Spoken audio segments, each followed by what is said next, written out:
Now, for more than 40 years, Bob Proctor has focused his entire agenda around helping people create lush lives of prosperity, rewarding relationships, and spiritual awareness. I'd make him a perfect 10. If I was an Olympic coach, that's the score I would give him. Very energetic and engaging and really very interesting. Bob Proctor knows how to help you because he comes from a life of lack and limitation himself. It's very easy to understand, very straightforward. He makes you want to listen to everything he has to say, very informative. In 1960, he was a high school dropout with a resume of dead-end jobs and a future clouded in debt. One book was placed in his hands, Napoleon Hill's Think and Grow Rich, which planted the seed of hope in Bob's mind. I used to fall asleep through all kinds of things, but man, he's got my eyes on this. A lot of energy, high energy person. In just months, and with further support from the works of Earl Nightingale, Bob's life literally spun on a dime. In a year, he was making more than $100,000 and soon topped the $1 million mark. I like his style. He's genuine. I like what he's teaching. I like what he's saying. Bob then moved to Chicago to work for his real-life mentors, Earl Nightingale and Lloyd Conant. After rising to the position of Vice President of Sales at Nightingale Conant, he established his own seminar company. He's dynamic, he's very intuitive and two-way, the mind is thinking. Oh, I would rate him definitely as a 10. Bob Proctor now travels the globe, teaching thousands of people how to believe in and act upon the greatness of their own lives. Presenting his program, The Science of Getting Rich, let's give a warm welcome to Mr. Bob Proctor.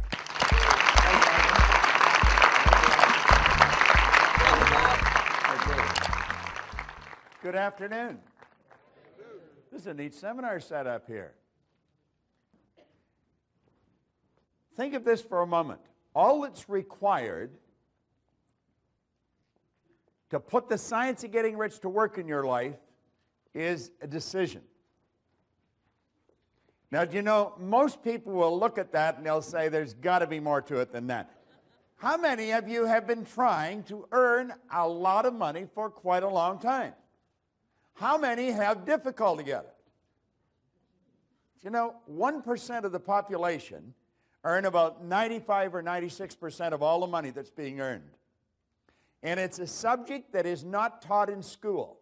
And when someone comes along and tells you all you have to do is make a decision, we have a difficult time buying into it because we probably worked fairly hard attempting to earn money. Now, I stumbled on this information around 43 years ago. I have been absolutely fascinated with it ever since. It takes up all my days. Some people ask me, what are your hobbies? Just studying this subject. That's all I do. And I have worked all over the world with this, and it doesn't really matter where you go. You can go into different countries, into different cultures. When you get past the culture, people are essentially the same. And I think we all want generally much the same thing. I had a man sit down with me in 1961, and he put an R on the sheet of paper just like what you're looking at there. Then he put 3 letters down beside it. And he said, Bob, let that represent happiness, health, and wealth. And then he asked me if I thought he was a happy guy. And I said, yeah, he seemed pretty happy to me, and he did.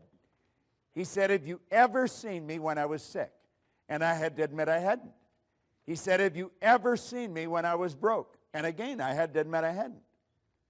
Well, he said, you've got to be one of the most miserable people that I've ever met. And I was an unhappy guy. I was 26. As I look back at it, I think I was an unhappy kid that just grew up and stayed that way. And I believe a lot of people live that way. There's a lot of unhappy people around. I didn't have a terminal illness, but I always had a cold or a headache or a backache or something. And when it came to money, I mean, I had a problem. You see, as he said to me, he says, you're striking out in all of these areas.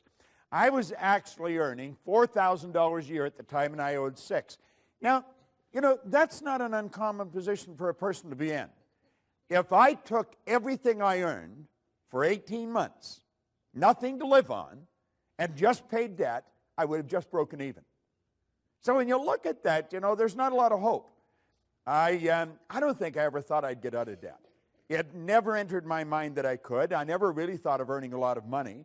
I was just trying to keep the wolf away from the door. You know, the phone would ring every day, tell them I'm not there, you know, or where's the money? And hell, I thought, if I knew where the money was, you wouldn't have to phone me. This was a constant problem. I have often said that you'll be absolutely amazed how much free time you have when you never have to think about money. Do you know that people spend an enormous amount of time thinking about money if they haven't got it? Now, if you have got it, it's a totally different story. And I really believed, I was raised with the idea, if you're going to earn a lot of money, you've got to be really smart. If you're going to earn a lot of money, you have to have a great education. You have to have a lot of experience. But that's not what this man told me. Now, that's the man that I sat down with. His name was Raymond Douglas Stanford. Now, he's been gone for a long time. But that guy made a bigger difference in my life than anyone that has come into my life since then. Now, the little boy that he's holding, I named Raymond Douglas Proctor. That's my son. Now, that little boy today is 6'5". He weighs 240 pounds, and he has no hair. He has 3 little boys that are all bigger than him. So you see, I'm going back quite a ways. But this guy, he really woke me up. He asked me some good questions, and he got me thinking. Now, this is the one thing he asked me. He said, or suggested, and I found this in a book by Vince Rowazi over here in Philadelphia. He said, to change your life, you have to change your life. Now, that sounds like a play on words. It did to me the first time I looked at it, but that's not a play on words. That is so basic, and it's so misunderstood. Now, we're going to go through 2 parts here. I understand there's a break, so we're going to go to a certain point in the break, and I'm going to share some ideas with you on what can be done, and then after the break, I'm going to show you exactly how to do it, because it's an inside job, and we're forever trying to change things outside, and that's not where it's at. We keep gathering information, and it doesn't do it. I would imagine that most of you have been to a lot of seminars. I would imagine that most of you have a pretty fair collection of self-help material, books and CDs. Michael was talking about people coming to these all the time, and I said, well, that's the way I am. I've been coming to them. I'm a seminar junkie, and I've been that way for 40-some years. And I just can't seem to get enough of it. I think once we get hooked on the idea of developing ourselves, we never get away from it. And the people that are not hooked on the idea, they think we're a little crazy. But I wouldn't want to live in the world they're living in. Do you know, back in 1970, I had the pleasure of being on a program in Chicago with just an incredible man. He wrote a book called The True Believer, Eric Hoffer. And he said something on that program that stuck in my mind. He said, in times of change, the learners will inherit the earth, while the learned find themselves beautifully equipped to deal with a world that no longer exists. Now, run that through your mind for a couple of minutes. Yet in times of change, the learners will inherit the earth. I took that to be metaphorical, that we'll be happy, healthy, and prosperous, while the learned find themselves beautifully equipped to deal with the world that no longer exists. You see, there's no such thing as a learned individual. There's no such thing as an educated individual. That's a misnomer. We're either learning or we're not. Napoleon Hill talks about education coming from the Latin educo, meaning to educe, to develop, or to draw out from within. So you see, we don't even have to get anything. As we really start to understand what makes everything happen, we're going to find out that we've already got everything we need. It's simply a matter of becoming aware of it. And so Ray suggested this to me, and then he introduced me to the book. Now, the book was Napoleon Hill's book, Think and Grow Rich. I have never stopped reading this book. The book that I carry with me, I've been carrying since 1963, and I read it every day. Now, I think Hubbard pointed out that when you read a good book through the second time, you don't see something in it you didn't see before. You see something in yourself that wasn't there before. Yeah, you see, it's the repetition of the right information that'll really alter what's going on inside, and that's what you have to do. Everybody thinks it's something outside we have to change. We have to change companies. We have to change cities. We have to change jobs. You got to change it inside. If you don't change it inside, nothing happens. Well, I got into that book, and I started to study. Now, he said there's a secret in that book. And he said, if you find a secret in a book, you can have anything you seriously want. Well, I thought that was a gross exaggeration. You know, you can have anything you want. Let me put it in proper perspective for you. I was 26. I had 2 months high school formal education. I had no business experience. I had an absolutely terrible work record. And here I'm reading that you can have anything you want. Now, there's so much about ourselves that we don't know. And as I started to read this book, he said, there's a secret. You can have anything you want if you find the secret. Well, that was sort of like trying to sell me on the tooth fairy. And, of course, I was 26. I thought I was pretty cool. I thought I was wide awake, you know. And actually, I was in a deep hypnotic trance. And I was ready to reject it. But Ray said to me, he said, listen. He said, you're not very happy. He said, you're not the healthiest guy in town. You're always broke. Now, he said, I found out something about money, and he pulled out a big wad of money. He always carried a lot of money, and I was always fascinated with that because I never had any. But at any rate, he said, this stuff can't talk, but it can hear. And he said, if you call it, it'll come. And I thought, God, you know, that's sort of a nice idea. You know, and I was ready to start hollering for it. But he said, you've got to understand how to get it. And he said, you obviously don't understand. Now, he said, the author of this book studied the lives of 500 of the world's most successful people, his entire life.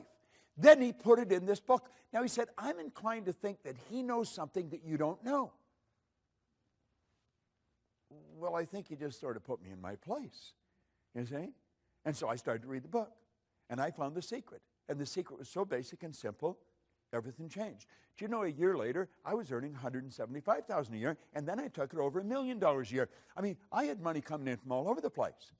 And it happened so fast. Yeah, but he said that in the book. He said, when money starts coming, it'll come so fast and so furious that you're going to wonder where it's been hiding through all those lean years. Well, boy, I thought, this is it, you know. And I had it coming in from different countries, from different cities. And somebody will say, well, what were you doing? I don't think it matters what you're doing. I think what matters is how you're doing it. Do you see, Wallace Wattles wrote a book on the science of getting rich way back in 1903. He says, you don't get rich by doing certain things. You get rich by doing things in a certain way. And I thought, yes, you could find two people doing exactly the same thing, and you couldn't see the difference. But one's doing it a certain way, the other isn't. It has to do with intent. It has to do with the energy that you're doing it with. You see, we're taught to be good little go-getters. Go-getters lose. They blow it. We want to be good little go-givers because the law says what you put out will come back. The universe will reward you by law. This is all very scientific. Yet it happens with every person every time. Now, I found the secret, and it was pretty basic. It was simply sit down, decide what you want, write it on a card, carry the card in your pocket, and read it as often as possible every day. So I wrote on the card that I wanted to have in my possession by New Year's Day of 1970. I gave myself a decade to do this deal. $25,000. I really didn't believe it would happen. But you know something? I kept reading it. I don't know why, but I kept reading it. I did exactly what the author said. I kept reading the card. And I kept reading it, and I kept reading it. Now, because I kept reading it, I started to think of earning money. Prior to that, I was thinking of debt. If you had asked me, I'd have said I was thinking of earning money. I wasn't. I was thinking of debt. If your goal is to get out of debt, I guarantee you'll probably be in debt till you die. Because we become what we think about. Yet whatever you think about, you attract. You literally magnetize yourself to it. That's all I was ever thinking about was debt. But I started to think of earning money. Somebody said there's good money cleaning floors. So I said, I'm not proud. I'll clean floors. Well, I started to clean one office. Then I got another one. Do you know in less than 5 years, I was cleaning offices in Toronto, Montreal, Boston, Cleveland, Atlanta, London, England. The thing took off like a rocket. Now, what really changed? I think something inside shifted, but I didn't know what it was. And I bought this book, and I was giving it to everybody. And nothing happened in their life. Then I got into Earl Nightingale's condensed narration of the book. And I would drive around with a portable battery-operated record player, and I would keep playing that record over and over and over again. And everybody was starting to wonder about me. Proctor's listening to this guy talk to him, and he's saying the same thing because it's on a record. I mean, he doesn't change the story. And I'm listening to this, and I'm reading the same book. I was starting to wonder about myself. But everything just kept changing, kept changing, kept changing. And I'd give the record to people, and I'd give the book to people, and nothing happened. So I reasoned that someone had to know why I changed, and they've either written it in a book or they're talking about it. So I made up my mind I would read every book that was ever written if I had to, but I was going to find out what happened to me. And I have never stopped studying. Now, some of what I found out, I'm going to share with you.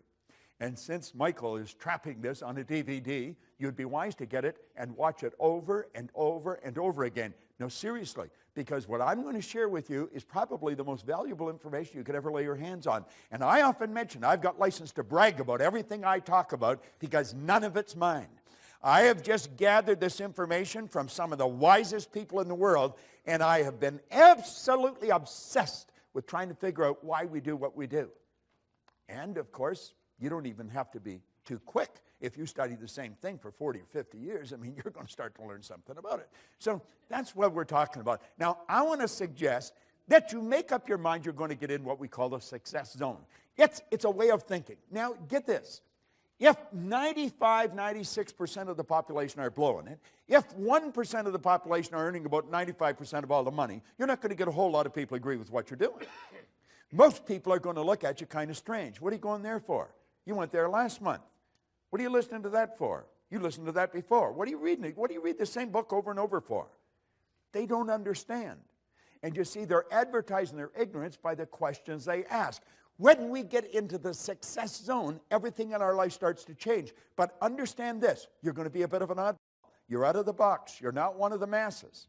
And when you get out of the box, your whole world starts to shift. So as we go through this, let's think. Let that little yellow dot on the screen represent your level of awareness.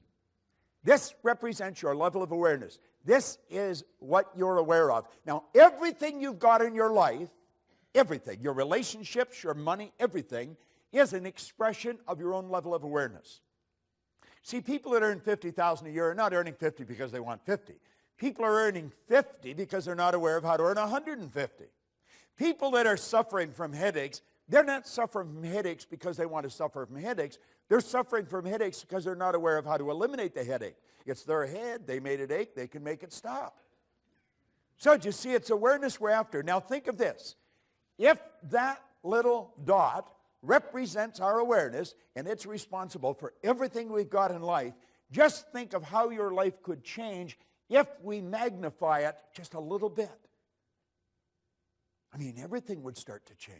Our relationships would change. We would be healthier. We would live in healthier bodies. We would know more people. We'd earn more money. We'd be able to do more interesting things. And if we just increased it a little bit more, everything starts to shift.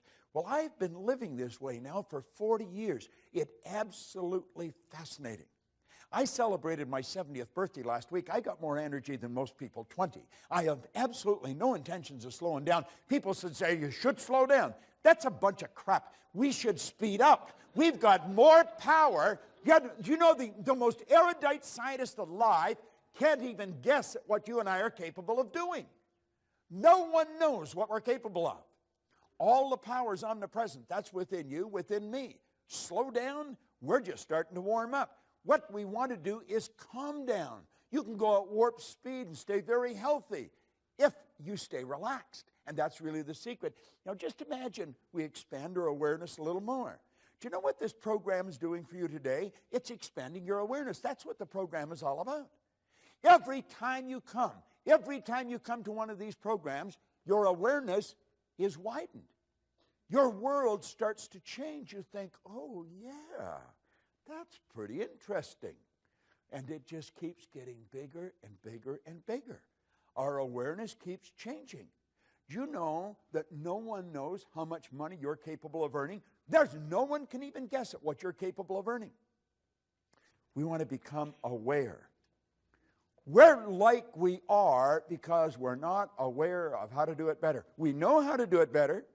Every person in this room intellectually knows how to do a better job than they're doing. Everyone in the room knows how to earn more than they're earning, but they're not doing it. You see, having the knowledge is not the deal. Having the knowledge. I mean, what I remember when I was a kid, a school teacher would say to me, Bob, why'd you do that? And I'd say, I don't know. What do you mean you don't know? You know better. I know. Why'd you do it? I don't know. I was in the Navy. Every commanding officer, Proctor, why did you do that? I don't know, sir. What do you mean you don't know? You know better. I know. Why'd you do it? I don't know. You see, I didn't know why I was doing things. Do you know that we do things that we don't want to do? It gives us results we don't want to get, yet we do them anyway. Do you know what addiction is? It's never getting enough of what you don't want. Yet a lot of people are addicted to results that they don't want. Why do we keep doing it? You see, I think when we start to see that, that's when we start to become aware of how to take control over our life. And that's really what we want to do. So you see, awareness is the big deal. We want to become aware of the obvious opportunities that are available to us. We are surrounded by opportunity. They're everywhere you go. There is an abundance, there's no shortage of opportunity. We can win, and we can win in a big way. Now, when we lack awareness, we miss the opportunity. I used to always say that, the trick is to be in the right place at the right time. I've been in the right place at the right time many times in my life, but I blew it. You know why? Wasn't aware that I was in the right place at the right time. I had to look back at it. Think of it. There's something else. It's being aware that you're in the right place at the right time is not good enough. You've got to be aware that you're in the right place at the right time. Now, do you know that you're in the right place right now to get some information that will literally transform your life? And it's like I said, I've got license to brag about all this information because none of it's mine. I guarantee you, when you walk out of here at the end of the day, your head's going to be spinning because this is good stuff. What's holding most people back? Here's your answer. It's paradigms. Now, that's sort of a buzzword, but that is really what stops us. It blinds us. Paradigms actually blind us. Now, I'm going to get into paradigms, how they're formed, and what they are, and then how to change them. You see, if you get into books on psychology or psychiatry or behavioral science, you'll get a definition of a paradigm, but it's usually so big and awkward that you don't understand it. The book was probably written for other psychiatrists or psychologists or behavioral scientists, and the average layperson doesn't understand it. I had great teachers, and they broke everything down into the simplest possible form. And I found out that paradigm is nothing but a multitude of habits. When you wake up in the morning, you move into action. There's a routine to everything you do. There's one to everything I do. If you're living with someone, you could set your clock by that person, and they by you. When I put my foot in my pants, I put my right foot in first. I don't know which one you put in first, but I do know this. If I put my left in first, I'd probably fall over. I would be staggering all over the place. Why? It's programming. That's how programmed we are. We're programmed to drive the car the way we drive it. We're programmed to dress the way we dress, to walk the way we walk, to talk the way we talk. Our whole life is written program in here. And you know something? We didn't even write the program. We didn't even write the program. Do you know that they're other people's habits? You and I are the product of somebody else's habitual way of thinking. It's genetic and it's environmental. Why do you think you look like your relatives? Do you think it's an accident? It's what's programmed right into the genes at birth. Yet we grow up and we live that way. Why do we speak the language we speak? Do you know that if you had been taken out of your home and moved to the suburbs of Beijing when you were an infant, you'd be fluent in Chinese and have absolutely no knowledge of the English language? But by the same token, if somebody had been taken out of Beijing, put here, same thing would have happened. We're programmed with other people's prejudices. We're programmed with their limitations. Do you know that most of the limitations we've got, we don't even know where they started? I'll give you an example. When Linda and I first met, we were out shopping, and I said, you know what I would like is turnip. She said, okay. So I picked up a turnip. And she said, what are you going to do with that? I said, I'm going to eat it. Well, she said, I'm not eating that. Well, I said, why not? She said, that's the root of the turnip. I said, it's the what? I had never heard it called a root. It was always just a turnip. Well, I said, what do you eat? She said, we eat the green of the turnip. I said, my God, we give that to the pigs. Well, she said, we give the root to the pigs. I don't even know if I ever saw turnip green. So here we are eating the root, giving the green to the pigs. There they are eating the green and giving the root to the pigs. Now, I was raised in northern Ontario. She was raised in Pensacola, Florida, and Birmingham, Alabama. Two totally different cultures. You see? So I put the turnip back. I thought, what the hell? There's no sense in fighting over a turnip, you know. But I'm wandering around the store, yet I'm thinking, who decided we'd eat the root of the turnip? I don't think my mother woke up one day and said, we're going to eat the root of the turnip. I wonder why she ate the root. I don't think her mother did. And then I started to think, I wonder how far back in our family I'd have to go to find out who decided we would eat the root of the turnip. How far back I'd have to go in her family to find out who would eat the green of the turnip. And then I started to think, you know, it really doesn't matter. But the principle behind this is huge. Because, you know, most of our habits are like that. They really are. Now, think of this. What do most people do when they begin to have financial trouble? This is paradigm talk that I'm dealing with here. What do? I'll tell you exactly what they do. They lower their standard of living to meet their income. That's a bad idea. That is a terrible idea. Timidity is not a strategy for the new economy. We're living in a new economy. Remember, you cannot move forward when you're cutting back. Yet, why do we do it? We're programmed. That's what we were taught to do. Anything else is being irresponsible. Well, let's think of this for a moment. Successful people take their income up to meet their standard of living. Do you know why? They understand how to do it. And if you don't understand how to do it, you're in bad shape. But when you do understand, you don't need to cut back.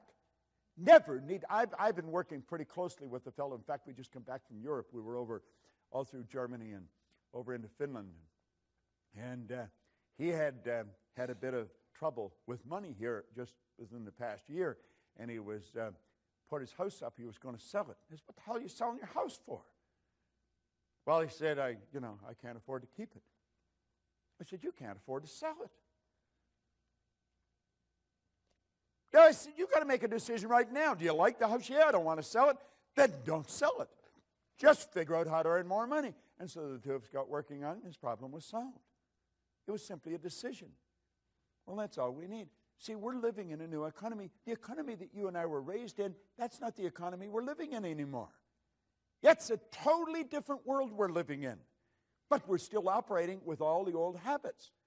Now, Gates said one thing is clear. We don't have the option of turning away from the future.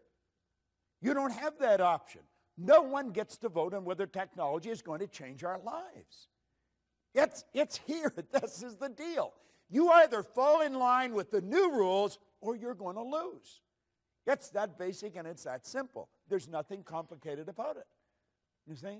Now, here's three great questions. You want to remember this because this can change your life like night and day. It's so basic and so simple, you could miss it. One, what am I doing? What am I doing? Number two, what works? What works? Number three, what doesn't work? Now, when we've analyzed this, let's make up our mind that we're going to stop doing what doesn't work and take all that energy and that time and put it into what does work. But you know, if that's the only thing you got out of this entire meeting this afternoon, it could be worth millions to you. Literally millions. I picked this up. I don't know if I heard it or I read it, but there was a man who had an engineering company. He did about $10 million a year. It wasn't a big company, but it wasn't a corner store. And he died. His wife had nothing to do with the business. She never went around the business. So everybody just assumed when he died, she would sell the business. But she didn't plan to sell the business. After the funeral and things slowed down, she went into the company and she called all the heads of departments in, and they're the three questions she asked. What are you doing? What works? What doesn't?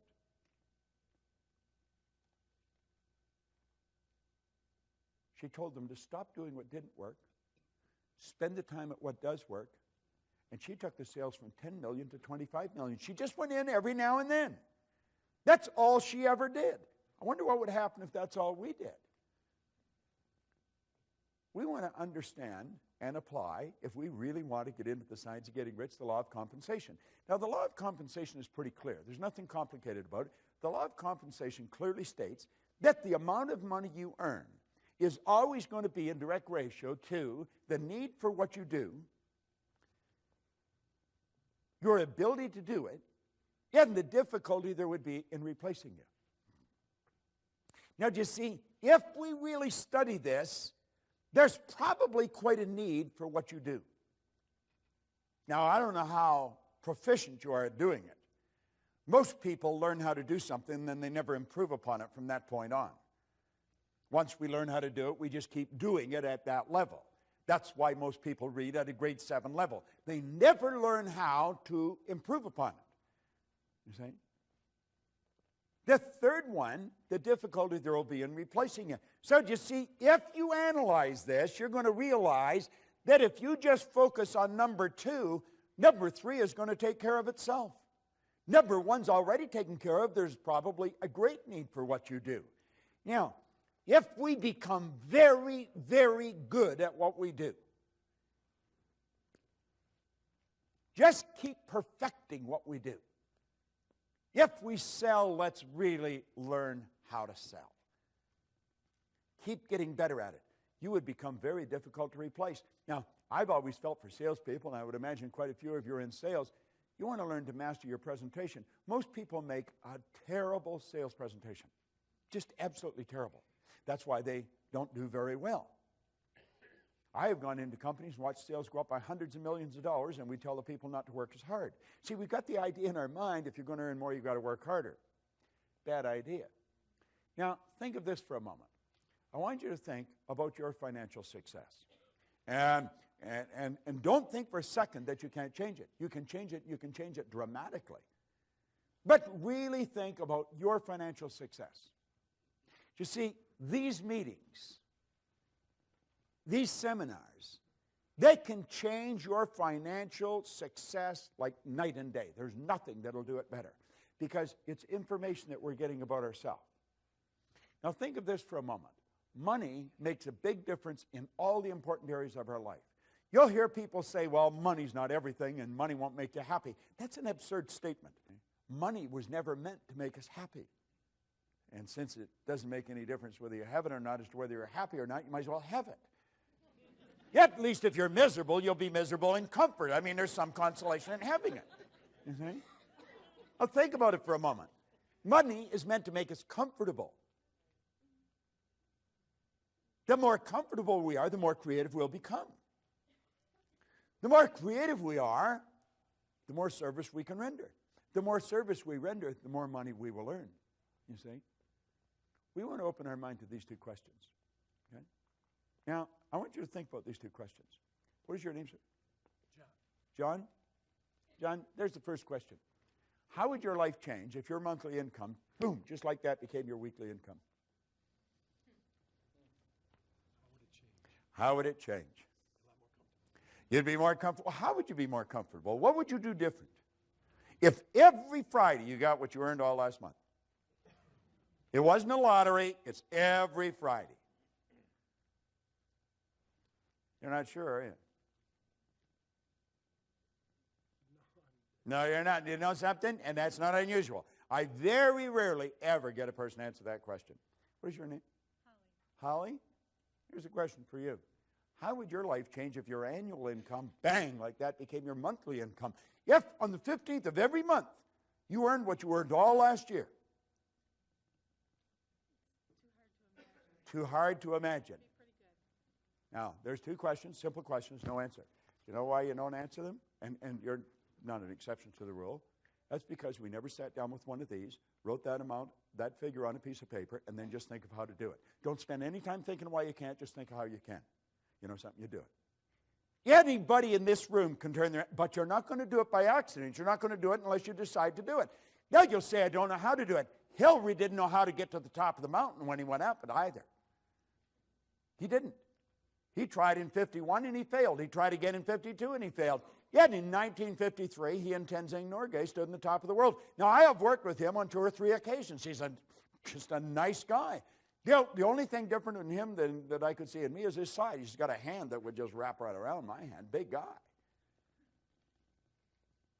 No one had ever been to the top of that mountain.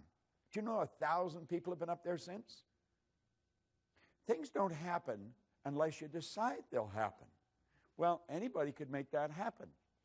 I was flying to Kuala Lumpur, back around 1990. And I like playing with words and numbers when I'm on a plane. And I'm not a good flying partner. If you sat beside me, you'd probably think I didn't have any social intelligence at all, because that's my time. And so I sit there and I write words and I write numbers. And I remember I wrote the word commission one time, and all I could see coming off the page was mission. And I made a program called the Mission in Commission. And there is people that all earn the big commissions. They're involved in the mission. They're not involved in the commission. And it's a paradox, you see. Yeah, because they're not doing what they're doing for money, and yet they wouldn't do it if they weren't being paid. Yeah, it's real paradoxical. You could get your head all messed up if you play with it long enough.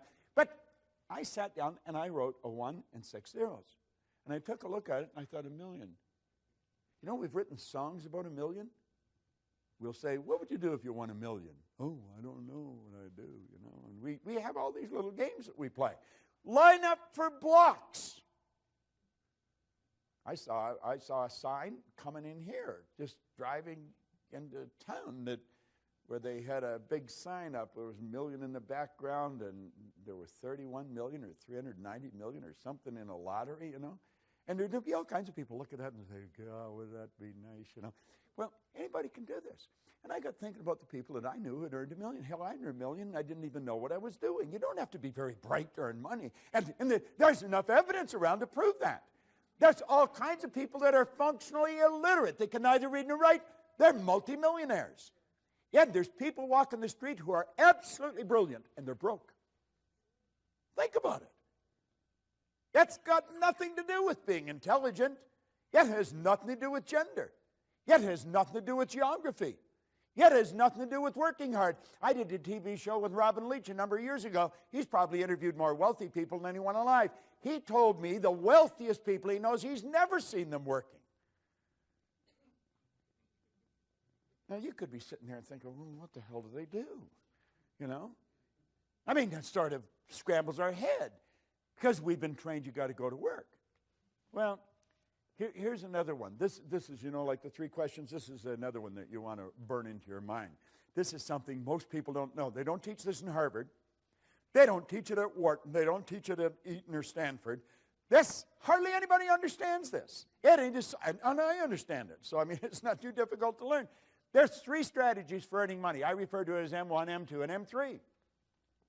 Yet when I started to explain this to Linda, her head would go, you know, because it's so obvious. Now, if you're going to teach your kids anything, and understand this, what you don't fix, they'll inherit. If you're going to teach them how to earn money. Because if they're not earning any, they're going to have a bad life. People that don't earn money raise skinny kids. I mean, it's just not a good way to live. You know, it really isn't. Now, M1 is used by the masses, but M3 is the one you want to teach the kids. See, M1 is used by 96 people out of every 100. It is without question the worst way in the world to earn money. It's working, that's right. It's trading time for money. Now, if you have any money later on in life by following this strategy, it's at the expense of a life.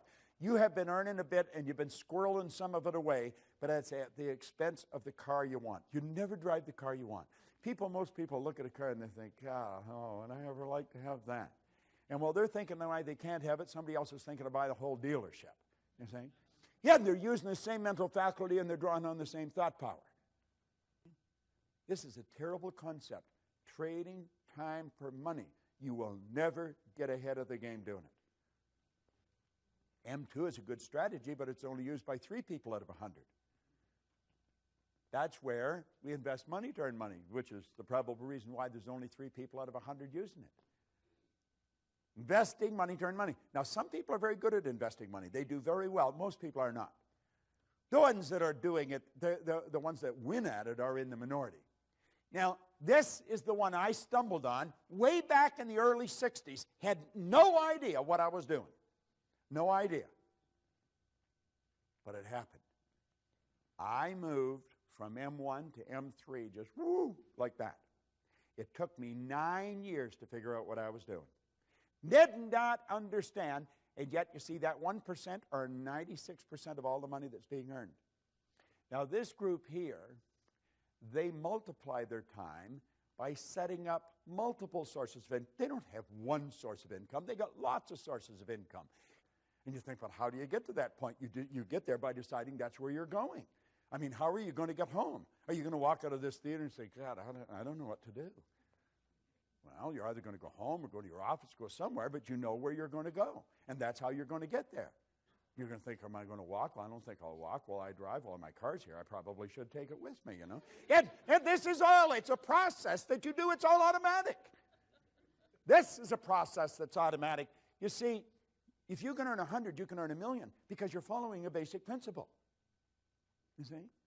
It's just a basic principle. Once you learn the basic principle, you're going to follow it. Now look at this for a moment. Your PSI is your psychic source of income. Your psychic source of income. This works for everybody all over the world. See, we should have a psychic. That's what we work at.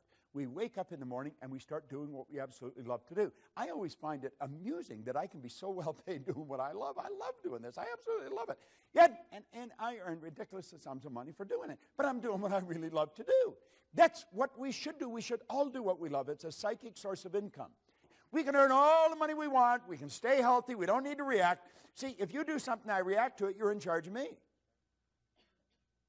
The second you react to situations or circumstance or other people, they're in charge of you. So here you are, the only life you got, and it's a relatively short one, you know, and we're putting other people and things in charge of us. We're bouncing around. Our head is like a ping pong ball. That's the way many people live. It's no wonder their body's breaking down. This damn thing is in such a chaotic vibration, it has to break down. It's just a mass of molecules, and you should keep it in the right vibration. To improve your performance, you have to follow the ancient advice, know thyself. Ray Stanford asked me, he said, you know who you are? I said, do I know who I am? Yeah, I know who I am. I'm Bob. No, he said, that's who you think you are. That's not who you are. He said, Bob and Proctor are just two words. That's your name, but it's not you. I said, what? Well, he said, you're not your name. I'm not my name. Well, that makes sense, doesn't it? I'm not my name. Okay. I said, well, this is me. No, he said, that's your body. You've never heard anybody phone into work and say, body's not coming in today, it's sick. You've never heard anyone say, am hand or am leg. We say, my hand, my leg, my name, my body. These are all things we have. He said, your results. Now, I knew I was in trouble. I was 26, I was unhappy, I was sick, I was broken, I just found out I was lost. I didn't even know who I was. You see? Well, if you're going to know yourself, if you're going to change your life, you've got to change yourself. If you're going to change self, you have to know who self is. Now, think of this for a moment.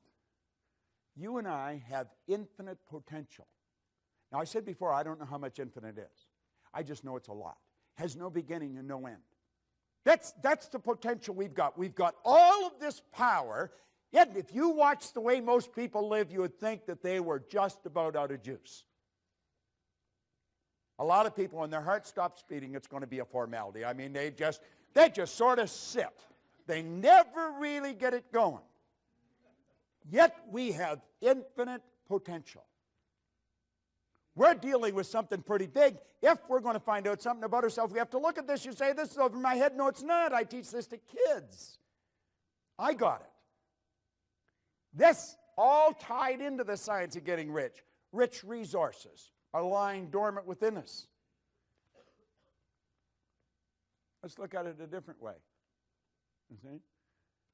You and I are spiritual beings. There's only two sources of reference to go to find out anything about ourselves. One's science and the other's theology. You'll hear people say they're having a spiritual experience. They're not having a spiritual experience. They are spiritual. They're having a physical experience. We're spiritual beings living in physical bodies, and we've been gifted with an intellect. Most people really don't understand that part. But that's where the power lies. All right? And our emotional state is going to be determined by how we use our intellectual factors. Andrew Carnegie told Napoleon Hill, he said, any idea that's held in the mind, that's emphasized, that's either feared or revered, will begin at once to clothe itself in the most convenient and appropriate physical form that's available. You see, Dr. J.B. Ryan said the mind is the greatest power in all of creation. Very few people understand it. If you go on our website, you just go to bobproctor.com, you'll see a quote there by Dr. John Mike, a psychiatrist from Florida. He said, I taught him more about the mind in 1 year than he'd learned in 4 years of medical school, 5 years of psychiatric training. And what I taught him was just what a Dr. Roeder taught me. I was always amazed by that. I thought, what do they teach you in medical school? You know, and what we're doing is getting in at the non-physical side of ourselves, and that's where all the power lies. It's a beautiful concept as we start to understand it. What do we need? We need understanding. You really want to change your income, you've got to change your understanding. Now, there's only two things you have to know to really make things happen big in your life. Number one, you have to know where you are, and number two, you have to know where you're going. Now, you see, most programs get you focused on where you're going. That's very important that we have a goal. You've got to know where you're going. But what happened to me that was totally different is Ray Stanford got me to focus first on where I was.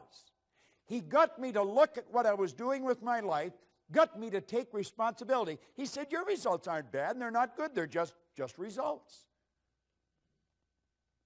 Nothing's bad or good except our thinking makes it so. He said, you have to ask yourself, are those the results you want? And I said, no. Well, he said, if you will pay attention and you'll do what I suggest, I can show you how to change it. You see? And my whole life started to change. Most people get us focused on the goal. If we don't know where we're at, we're not going to. Let's suppose we all bail out of a plane and safely land somewhere on the planet. Our objective is to get to this room. Now, we know where this theater is. We know where this room is. Our problem is we don't know where we are. Now, let's say it's overcast. We'll build a ridiculous situation. It's overcast.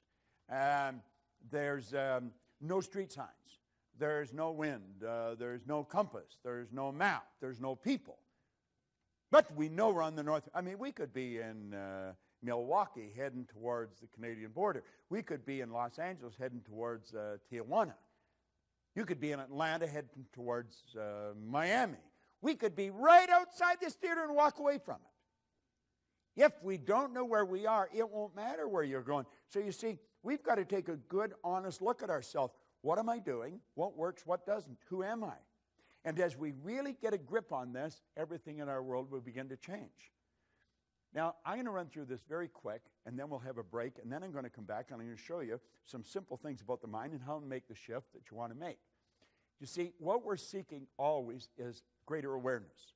We're always wanting to raise our level of awareness because our results are an expression of our level of awareness. And the only way to improve results is to increase our level of awareness. All right? Now, effective goals inspire us to move to increasingly higher levels of awareness. Now here, yes, what you'll find that people say they want. They want greater health, happiness, peace of mind. All these results are the result of a higher level of awareness. So it's awareness that we should be seeking. We want to raise this, and everything else starts to happen. It happens like unadulterated magic. That's what happened to me, and I couldn't understand it.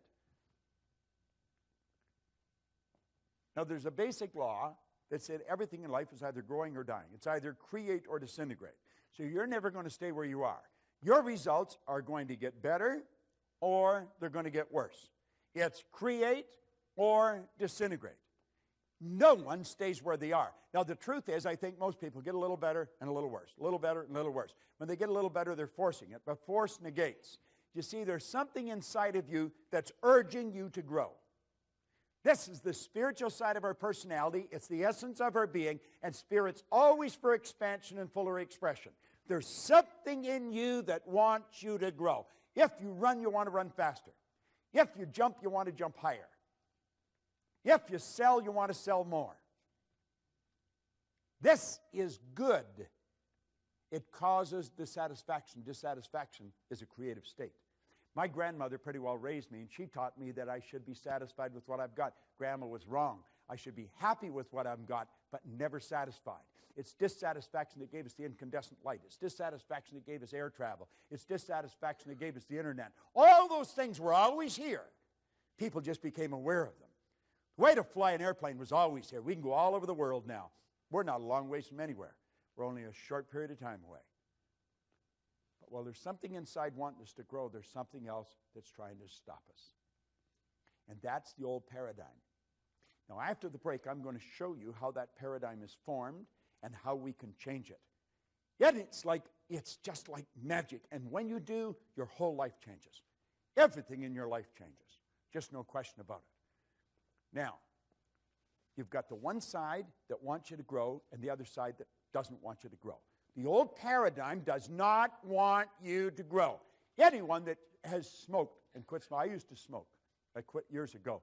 But I remember it wasn't an easy thing to do. It was not. Why? Because it was a habit. Habits are not easy to get rid of. Habits are ideas that are fixed in here that control us. Many of you have gone on diets. You want to lose weight. I'll just toss something in for your benefit. When you lose something, you're programmed to do what? To look for it. Get rid of the idea of losing weight. Release it. Release it. See yourself at your perfect weight, looking good and feeling great. Your whole life is controlled by images. Get the image of the body that you want to live in, of the world you want. Quit trying to lose weight. Just release it and see yourself the way you want to be. Now, goals determine which side wins. The goal must be something you really want. Towards the end of the program today, I'm going to show you the difference between going after what you know you can do, what you think you can do, and what you want. And I'm going to show you why most people never go after what they want. And I'll also show you how to change it, because it's pretty beautiful. Now, at each new level, as we move ahead, every time we move ahead, our conditions, our circumstance, and environment change. As they change, you have to adapt to the change. That gives you the ability then to see the next step of action that's necessary. We'll graphically communicate that a little clearer a little later on. Okay? So here we go. We're moving up. Each time we move to a higher level, the results improve. And it just keeps getting better and better and better. And that's the way life should work. And it can work. Now, you and I think in pictures. We think in pictures. Okay? You don't think B-O-A-T. You don't think G-E-A-R. You don't think F-B-A-T-H or B-I-R-D. You think in pictures. You think in pictures. Now, it's the mind we're talking about. I want you to tell me what your mind looks like. What's your refrigerator look like, John? What color is it? White. White.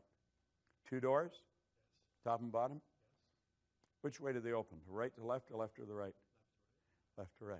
Now, you were mentally in your kitchen looking at your refrigerator, weren't you? What's your car look like? White? You like white, do you? What's the interior? Charcoal gray. 2-door, 4-door? 5 doors. Okay. You've got the picture of that in here, haven't you? Tell me what your mind looks like. Gray mush. Now you're doing what probably a lot of people are doing. How many saw the brain when I asked you to think of the mind? Hold up your hand if you did. See, there's a whole lot of people doing the same thing. But your brain is not your mind, John. And your brain is not your mind. Your brain is an electronic switching station that enables you by using certain cells in your brain to alter the vibration that this body's in. The brain is an electronic switching station. No one has ever seen the mind, and that is why most people have such great problem. Because we think in picture. Now, when there's no picture, John, there's confusion. If there's confusion inside, you can make book on the fact there's going to be confusion outside. As we bring the picture to our mind, we bring order to our mind. What did Solomon say? Where there is no vision, the people will perish. Where there's no vision, there's no order. Where there's no order, there's no growth. Well, when you come back, I'm going to give you a picture to work with. And that is what changed my life as much as anything. As I started to see how to work with my conscious and subconscious. Do you know certain things about your subconscious mind? Because you've read about them, you've heard about them, you listened to it on tape. But without a picture, it's just words. You see, when I asked you to think of your car, John, I activated vocal cords. I made a sound. It's called language or words. It was actually a light message. Your hearing sense picked up that light message. It was rifle fired down a nerve passageway in your body. It struck a group of cells in your brain that sound resonated with, all electrical. Those cells increased in amplitude of vibration, and the picture that was in them flashed on the screen of the mind, and you saw the white car and the charcoal gray interior. When I asked you to think of your refrigerator, light message struck those cells in your brain. Picture come on the screen of the mind. When I asked you to think of your mind, you saw your brain. And yet your brain is in your mind. Your brain is in your fingernail. It's in your kneecap. And you know something? You'll never enjoy health if you're not able to get a picture of the mind. You'll never enjoy health. Because good health is when a body is in a good vibration. It vibrates in harmony with God's laws. Most doctors do not understand this. We have taught this to a lot of doctors, and it changes their practice like night and day. It'll change your communications. If you're in sales and you don't understand the law, you're on a hit-and-miss basis, and it'll probably be more miss than hit. When you understand the law of vibration, you're going to understand that you're transmitting through the medium of the molecule pictures into the other person's mind. And you want to put pictures in their mind that are favorable to them if you want them to be favorable to you.